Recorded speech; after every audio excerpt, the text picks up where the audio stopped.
15, kept a weapon on me. Flow make digits, I'm on my business. Stack chicken like what it's gon' be. Crew in the cut, ain't. Welcome back to Solorio Eats. We're cooking, but we're not using your grainy salt. What's up, guys? Welcome back to Solorio Eats.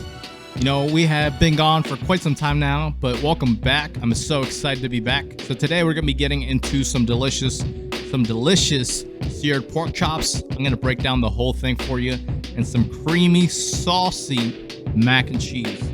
None of that garbage you're getting at your aunt's house. You know what I'm talking about.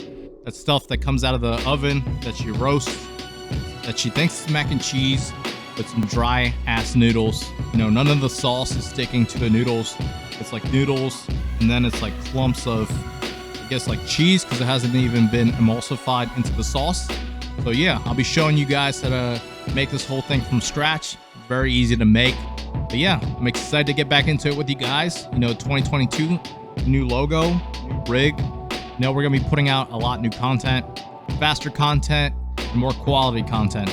Thank you guys. I appreciate you guys. So yeah, let's get into it.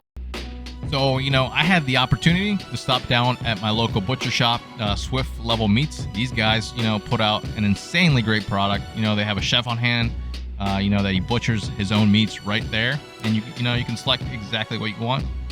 But on this day, they had these insanely great pork chops. You know, they're nice, they're local raised pigs. And the pork chops are nice and marbled, fatty. You know, none of those skinny boys. We're going with these thick boys today. These suckers are like 12 ounces each. And this is going to give us a really good seared pork chop. It's going to come with a lot of flavor. And that's what we're going for. You know, it feels like Christmas morning. These bad boys were wrapped up nice and tight for me. They did an awesome job, you know, putting away the package for me. And I'm just going to take it on home and cook it up for you guys. So now that we have our pork chop unwrapped and ready to go, the first thing we got to do is we got to brine this sucker. And if you're asking yourself, what is a brine? So a brine is very simple. It's just water, sugar, salt, and any aromatics that you want to put in it. So essentially what a brine does is pound the pork chop with flavor. So as it sits in the brine, it's going to be submerged in the brine. It's a liquid brine. It's going to absorb all that salt, the sugar, and all those aromatics. So you know that pork chop is going to be super flavorful, and it's going to stay very, very moist. So let's break down this brine. It's very, very easy to make, like I said. So all you're going to need is a cup of salt, a cup of kosher salt, not your granny salt, a cup of sugar, a bunch of rosemary, a bunch of thyme, a couple of bay leaves, and some BP black pepper. That's right. Black peppercorns. We're gonna throw in a handful of black peppercorns, and then we're gonna karate chop smash this garlic up. All right, so the last thing we got to do is add 4 cups of cool water to our pot here, and then we're gonna bring this up to a low simmer.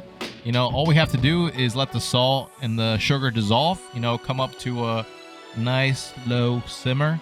You know, let everything infuse together, the garlic, the thyme, the rosemary, the bay leaves, everything, that smashed, karate chop, smashed garlic.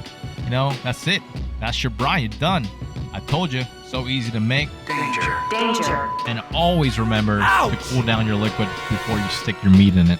Because if you don't cool down your brine and you stick your pork chop in there, it's going to start cooking.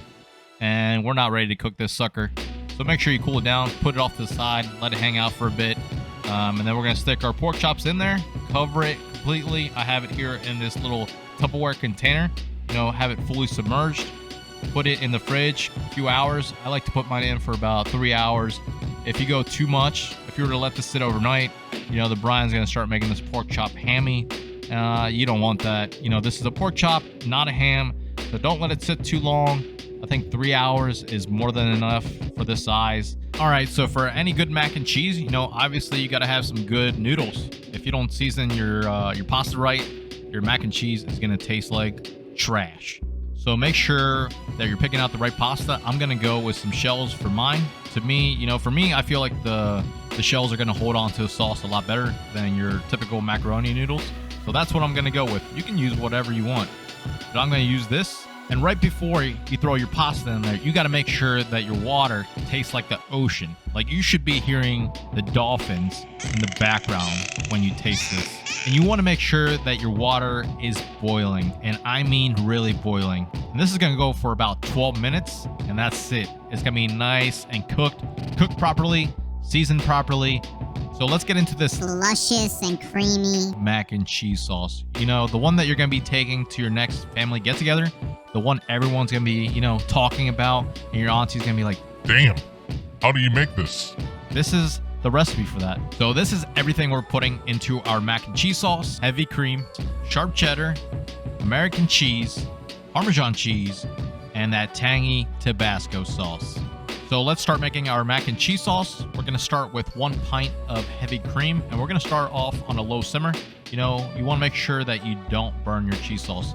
Nothing worse than a burnt cheese sauce. And then to that, we're going to add 1.5 cups of sharp cheddar. You know, this cheese is going to slap us with flavor. And to that, we're going to add the American cheese, 1 single piece at a time. You want to make sure that each piece is fully incorporated and emulsified into the heavy cream, one by one. And I mean this, you need to go one by one. If not, you're going to have a big old clump of cheese floating in your heavy cream. You don't want that. One by one. So with every slice of American cheese that we're tossing in here, this sauce is just going to get more velvety by the slice. And we're going to finish it off with 8 ounces of that nutty Parmesan cheese. You know, this cheese is going to add another depth of flavor to our sauce. And we're going to finish it off with this tangy Tabasco sauce. You know, the vinegar and the spice in the Tabasco sauce itself, you know, that's going to really bring out all those flavors in the cheeses that we put into our cheese sauce. And of course, we got to finish this sucker with some kosher salt. Not your granny salt, kosher salt. And if it gets too thick on you, just add a little bit more heavy cream and thin it out, and you're good to go. All right, so 3 hours are up. Our pork chops are out of their meat koozie. Now it's time to sear these bad boys. So to properly sear these, we're gonna have to pat them dry. You wanna make sure that you pat dry both sides. That way the salt can really stick to the pork chops on both sides. And that's what we're gonna do. And don't be alarmed if it's changed in color. You know, this is normal. Anytime that you brine a protein, it's gonna change in color. All that salt and the sugar is definitely gonna have some effect on the protein itself. But you know what? This thing is gonna be damn tender and juicy. So now that we have our pork chops nice and patted dry on both sides, now it's time to season these suckers. And you wanna make sure that you season both sides nice and evenly. We're gonna season them with that kosher salt, not your granny salt, and that BP black pepper. Once we have them nice and seasoned, we're going to place them into our cast iron pan. So we are going to sear our pork chops in canola oil. You know, this is going to give us a higher smoke point, so our pork chops do not burn. So we're going to add it to our cast iron pan with just enough oil to coat the bottom. You know, remember, we're not frying these, we are searing these. And you know, just a little bit of oil is going to go a long way. So we're going to sear these pork chops on both sides until they are nice and golden brown and delicious. And once we have these nice and golden brown, we're going to start adding our garlic, our shallots, and you know, we're going to let them get nice and golden brown as well. Once we have those both golden brown, we're going to add our thyme and our rosemary to the cast iron pan as well. You know, we want to reinforce all the flavors that were in the brine all the way through the whole process. So once that's going and nice and everything's nice and golden brown, we're going to start throwing in that butter, you know, that rich butter. This is going to help us, you know, take it to Flavor Town. We're going to start basting this bad boy with all that luscious, creamy butter, you know, dripping into that pork chop. It's going to get more and more intense with all those flavors. Every time you baste this sucker, you know, all that butter dripping into this meat. Oh, baby. So all we got to do now is toss our shells in our velvety, delicious mac and cheese sauce. And we are ready to plate, baby. We are ready to plate.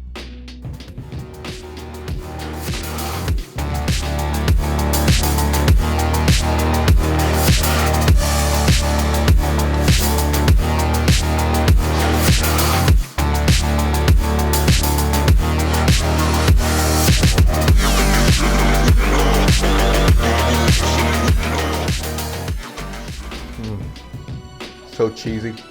Wow. And then a lot of love went into this pork chop. Wow. Try these 2 recipes at home. Man, that's so good. Oh man. Fuck.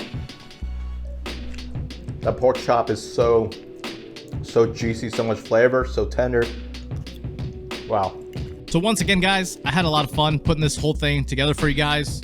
And if you guys are new to Solorio Eats, make sure you guys subscribe. You hit that bell icon. You guys will be notified every time, I drop something new. Make sure you guys also follow me on Insta at Solorio Eats.